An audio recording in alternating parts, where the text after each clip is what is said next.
Now that you've got significant functionality working in your application, this would be a good time to add some unit tests.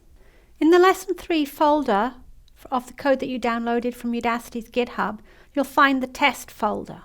This folder contains tests that are applicable up to the end of Lesson 3. Basically tests for the profile functionality.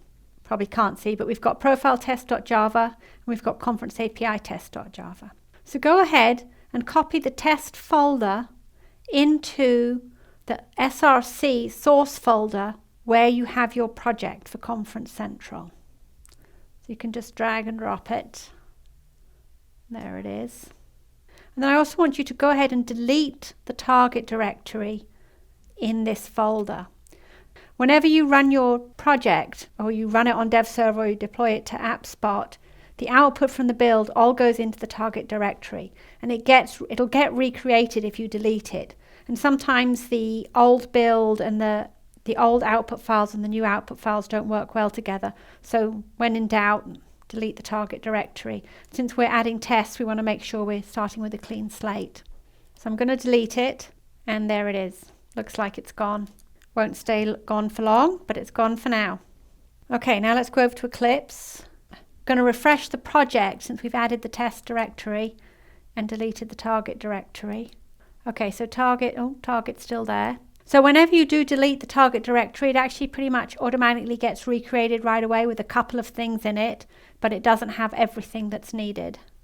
Here down in the source directory, you'll see the test folder now.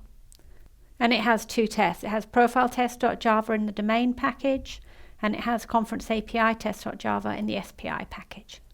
So let's take a look at the tests. First, I'm going to look at profile test.java. Here we have our class, profile test. Start out by defining some values that we're going to need in our tests. Then we do the setup. And all we do in this for setup here is we create a new profile and we supply some values.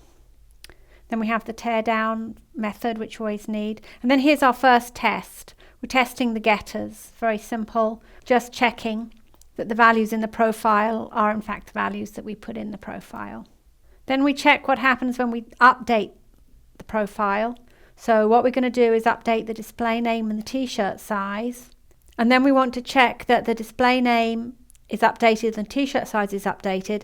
But in fact, the user ID and the email don't get updated. They need to remain as they were. And then this other function here is commented out because it tests some functionality that you haven't implemented yet. So the test wouldn't work. Now let's look at conference API test.java. So here we are, conference API test. And again, the first thing we do is set up some values for testing on. We have our service helper, do the setup. And in this case, the main thing we're doing is creating a new user with an email and a user ID. We have the teardown method. And then we start testing. So the first thing we do is testing getting the profile the first time. And then we test saving the profile. And then we test saving the profile with null values and so on. Have a look at the different tests that we do, and then you get to a point where it's commented out, and that's because they're testing functionality you haven't implemented. Like you can't test creating a conference because we haven't written the function to create a conference yet. And as you go through the lessons, you can come back into conference API test.java, uncomment the testing functions as the functions are ready for testing. Okay, now we're going to look at running the project when we've got tests. So if we go up to Conference Central, this time I'm going to choose Run As and then Run Configurations. And this is my configuration to run the dev server on localhost. And you see here, there's this Skip Tests checkbox. So by default, tests are not skipped. It hasn't mattered up until now because we haven't had any tests in there.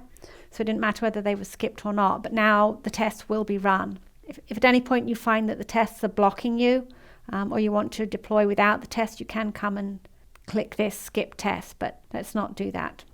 Okay, so I'm going to run. Now I'm running as per normally. See the tests? Okay, my dev server's running. Let me scroll back up and see what the results of the tests were. Okay, so it ran 7 tests. There were 0 failures, 0 errors, 0 skipped, and it took 0.415 seconds. And then here's the summary. Okay, good. Okay, well that's all fine, but what happens if you actually do have an error? So to test that, to test the tests, let's introduce an error. So since we're testing the profile functionality, I'm going to make one of the functions to do with profiles return an unexpected result. Okay, so we have the getProfile method, and this gets the profile associated with the logged in user. And to get the profile entity out of the data store, we have to first create a key. And we specify the class, which is profile.class, and then the seed for the key, user ID. But let's say we made a mistake and we put the user ID inside a string, which is something that does happen. Now there's no error here. This is a valid kind of value here, so it doesn't show me an error. Now let's see what happens when we run our tests. Now I'm going to run the project on localhost. Okay, this time we got an error. Failed to execute. And we got an error in the test. And we got the error in test getProfile. No huge surprise there. So you see we have the stack trace, but at the bottom we have a nice summary where it shows the tests that gave an error and how many failures. Okay, now the other thing I want to show you is over in your target directory. You may need to refresh your project here. In the target directory, you see a folder called surefire-reports. And this directory contains the results of the report.